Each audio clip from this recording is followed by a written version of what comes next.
Welcome back. All right, so it's a nice, warm Sunday afternoon, so of course I'm in here watching hockey.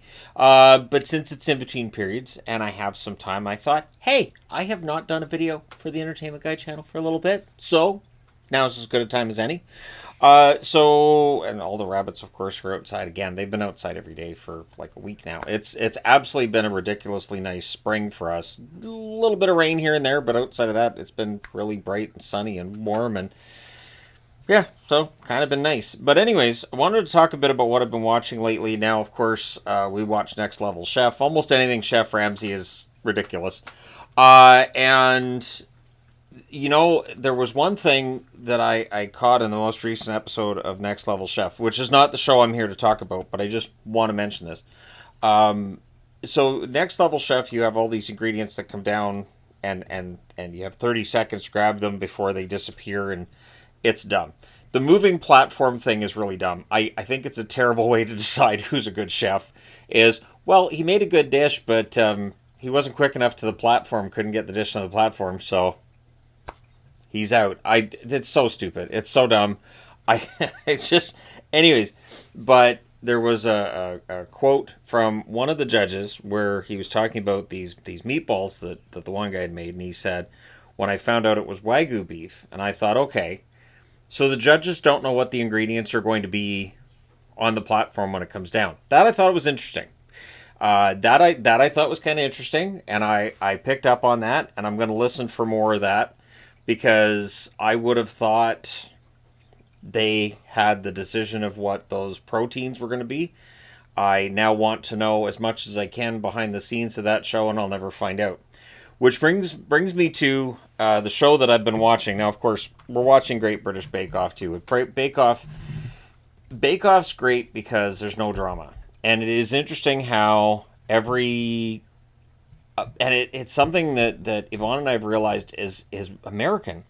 Every American reality show has to have that drama. They have to have that conflict. They have to have that arguing.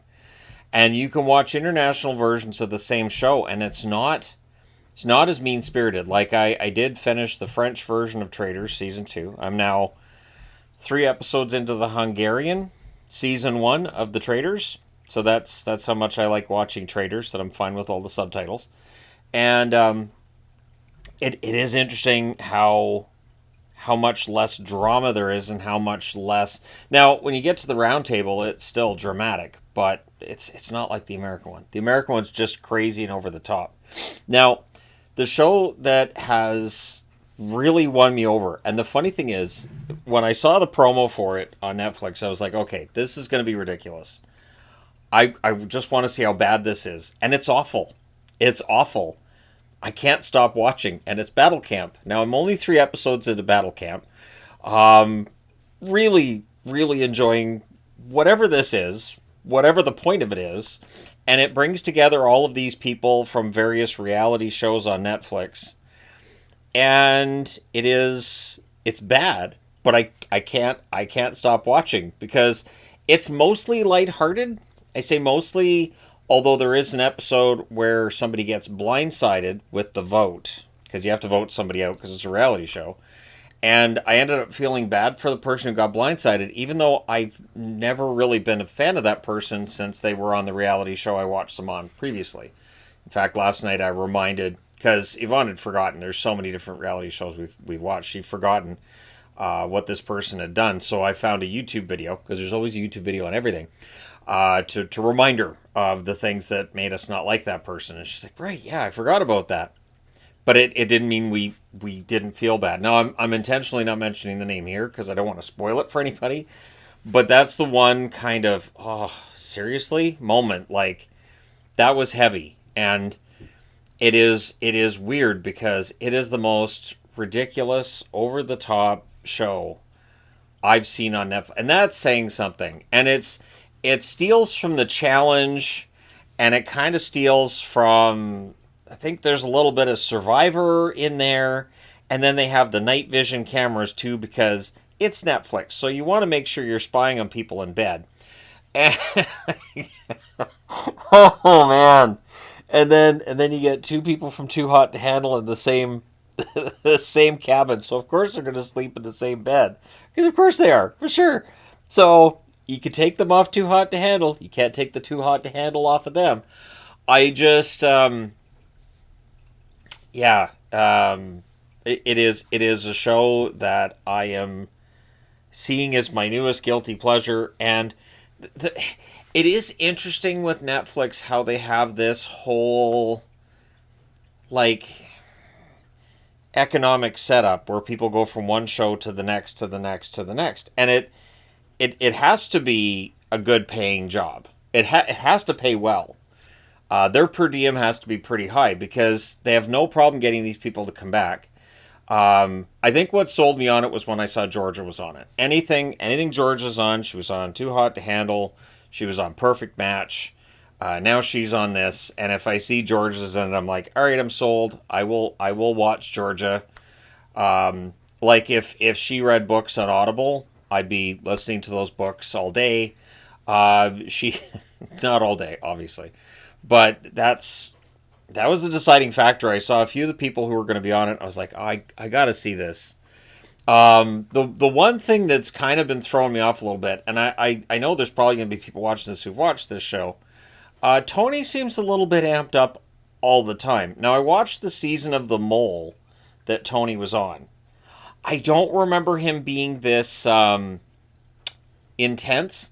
The terminology I use, and I use this a lot when I'm out and I see some guy who's all, and he's all amped up.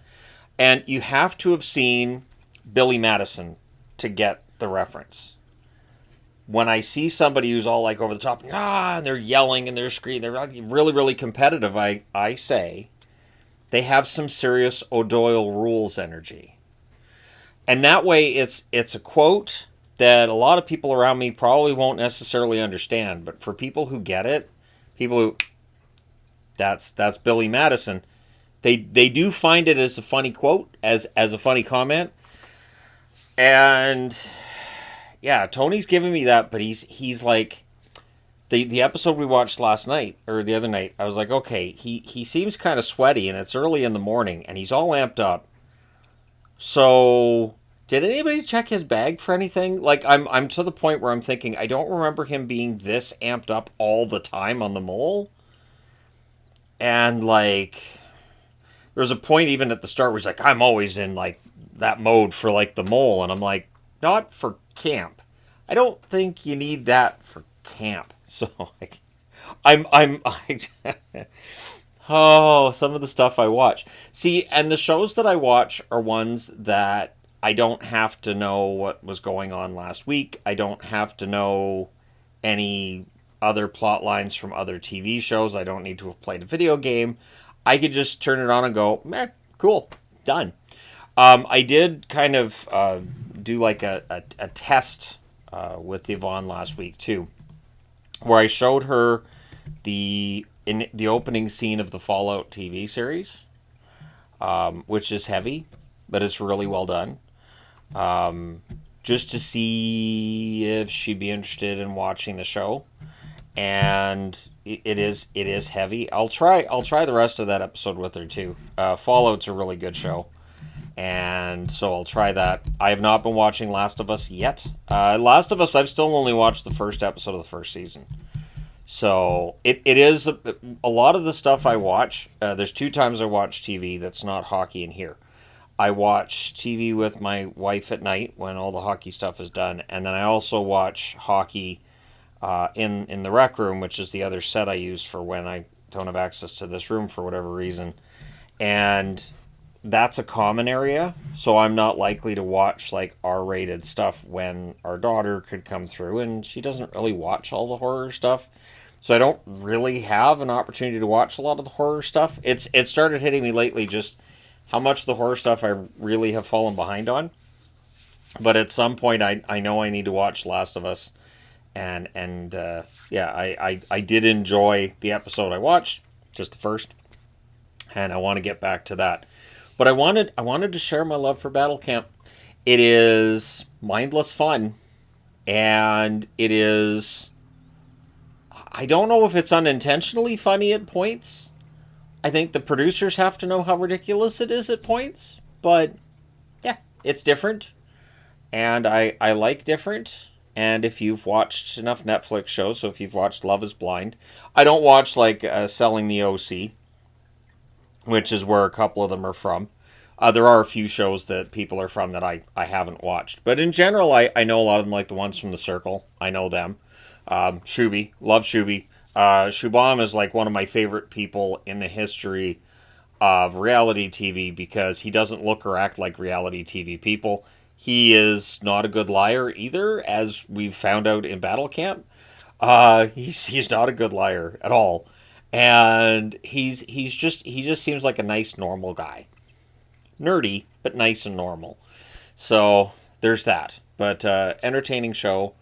And now that we're into the playoffs, and especially once the first round's wound down, then you guys are going to get more content on here. I will be able to start watching wrestling.